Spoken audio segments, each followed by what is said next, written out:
Most people are told the same thing when they want to get better with money. They're told to make a budget, track every category, decide ahead of time how much they are allowed to spend, stick to the plan, and if it does not work, the conclusion is almost always the same. They just were not disciplined enough. This video is about why that advice fails so many people. Not because budgeting is bad in theory, not because planning is irresponsible, but because the way most people are taught to budget is fundamentally out of sync with how real life actually works.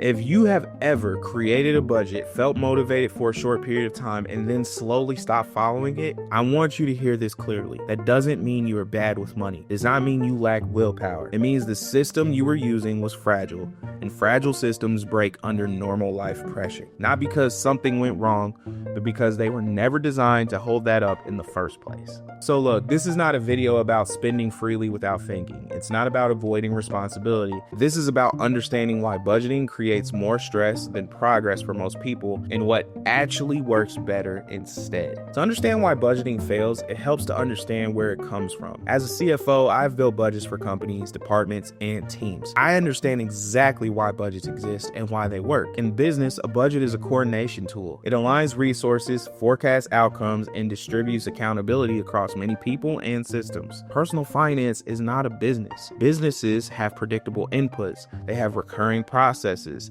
They spread responsibility across teams. When something goes wrong, it is usually operational, not emotional. Personal life is the opposite. Income can fluctuate. Expenses show up without warning. Energy levels change. Emotions influence decisions. And most people are managing money on top of jobs, family, health, and responsibilities that are already consuming their attention. Budgeting assumes a level of predictability, emotional neutrality, and cognitive availability that most personal lives in the modern age do not have. A budget asks you to make good decisions in advance and then execute them perfectly in real time, regardless of how tired, stressed, distracted, or overwhelmed you are when the moment actually arrives. It assumes that your future you will behave exactly the way present you intends. In practice, it's unrealistic. Real life introduces stress, fatigue, pressure, and surprise. And when those things show up, budgets stop feeling supportive and start feeling restrictive. And one unexpected expense turns into guilt.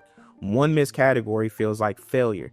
Instead of helping you adapt, the budget becomes something you feel like you are constantly disappointing. Over time, budgeting becomes emotionally expensive. People stop seeing it as a neutral tool and start seeing it as a moral scorecard. And no one wants to keep checking a scorecard that tells them they're losing. What makes this especially damaging is that the willpower-based systems fail quietly before they fail visibly. Long before someone abandons a budget entirely, they begin bending it. They move money between categories.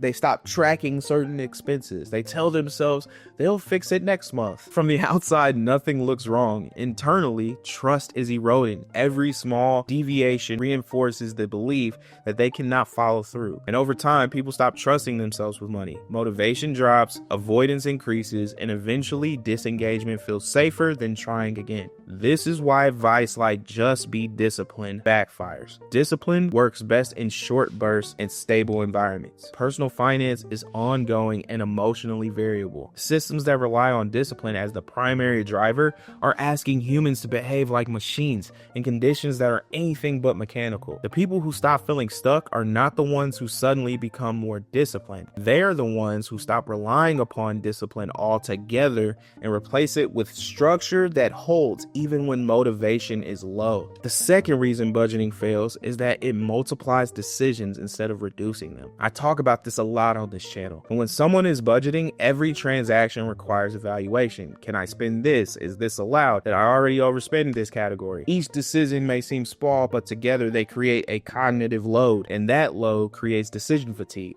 Listen, decision making is a limited resource. The more decisions you have to make, the worse your decisions become. This is not a motivation problem. It is how your brain works. When people are rested, they choose thoughtfully. When they're depleted, they default to what is easiest and most comforting. People stop checking the budget, not because they stopped caring, because they ran out of mental bandwidth. This is also why budgeting so often creates cycles of restriction and release. Tight control followed by impulsive spending. The tighter the control, the stronger the rebound. slowdown. Decisions rarely happen in calm, intentional moments. They happen between meetings, while scrolling, late at night, or during a stressful time. This is why budgeting feels especially hard during busy seasons of life, when work is demanding or stress is high.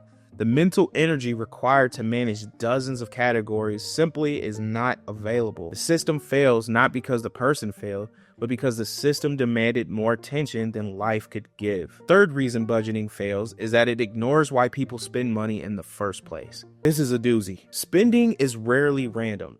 Most spending solves a problem. It might solve stress, it might solve inconvenience, it might solve boredom, it might solve the desire to feel normal, successful, or secure, and budgeting attempts to suppress spending without addressing the function it serves. When you remove the behavior without replacing the benefit, pressure builds up. Pressure always finds a release. This is why people can follow a budget perfectly for weeks or months and then suddenly break in a dramatic way. The system never addressed the underlying driver. It only controlled the surface behavior. This creates shame loops. People overspend, feel guilty, restrict harder, and then break it again. Over time, money becomes emotionally unsafe, and people stop looking closely because looking just hurts. It just makes them feel bad. Quietly effective systems assume emotion will show up. They plan for it, they contain it. And when emotional spending is expected, it loses its power. It becomes information instead of failure. This is one of the most overlooked reasons why budgeting fails. It does not just mismanage money, it mismanages emotion. And emotion, whether acknowledged or not, always influences behavior. See, the problem is not planning. The problem is the type of planning. Most people do not need a budget. They need a framework. A framework does not tell you exactly how much you're allowed to spend in every single category. It tells you how to make decisions when life happens. It provides guidance instead of control. Instead of asking, how much can I spend on groceries? The better question becomes, what does this expense support, and does it align with my priorities and capacity right now? That shift moves money from restriction to context.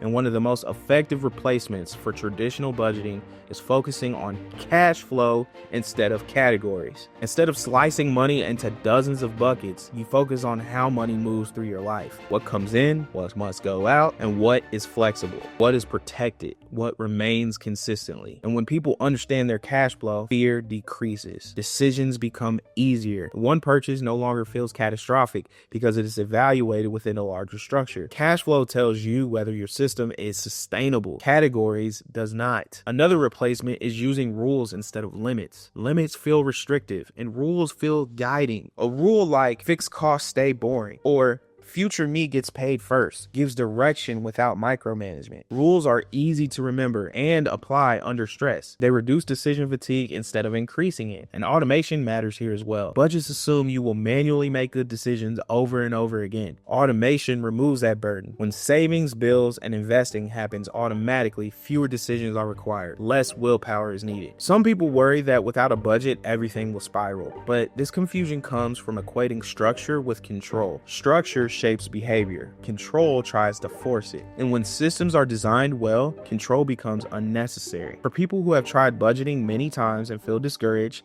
the most important step is to stop treating past attempts as failures. Each attempt taught you something about how you behave under pressure. Look, that information matters. The goal is not to become more disciplined. The goal is to build a system that works even when your discipline is low. A system that flexes without breaking. So when you zoom out, the reason budgeting fails for most people becomes super clear. Rigid control systems do not survive in flexible environments. And most people don't need tighter limits, they need better structures. And this connects directly to the deeper issue we talked about in the video on why most people feel broke even when they make good money. Stress does not come from income alone. It comes from unpredictability, fragmentations, and systems that keep money emotionally loud. Budgeting is one of the most common ways people accidentally increase that pressure. If this video challenged what you were taught about money, go back and watch that one next. Not as a next step, but as a foundation. Because once you understand why money feels stressful in the first place, the systems that actually work stop feeling complicated and start feeling obvious. And that is where the real progress begins.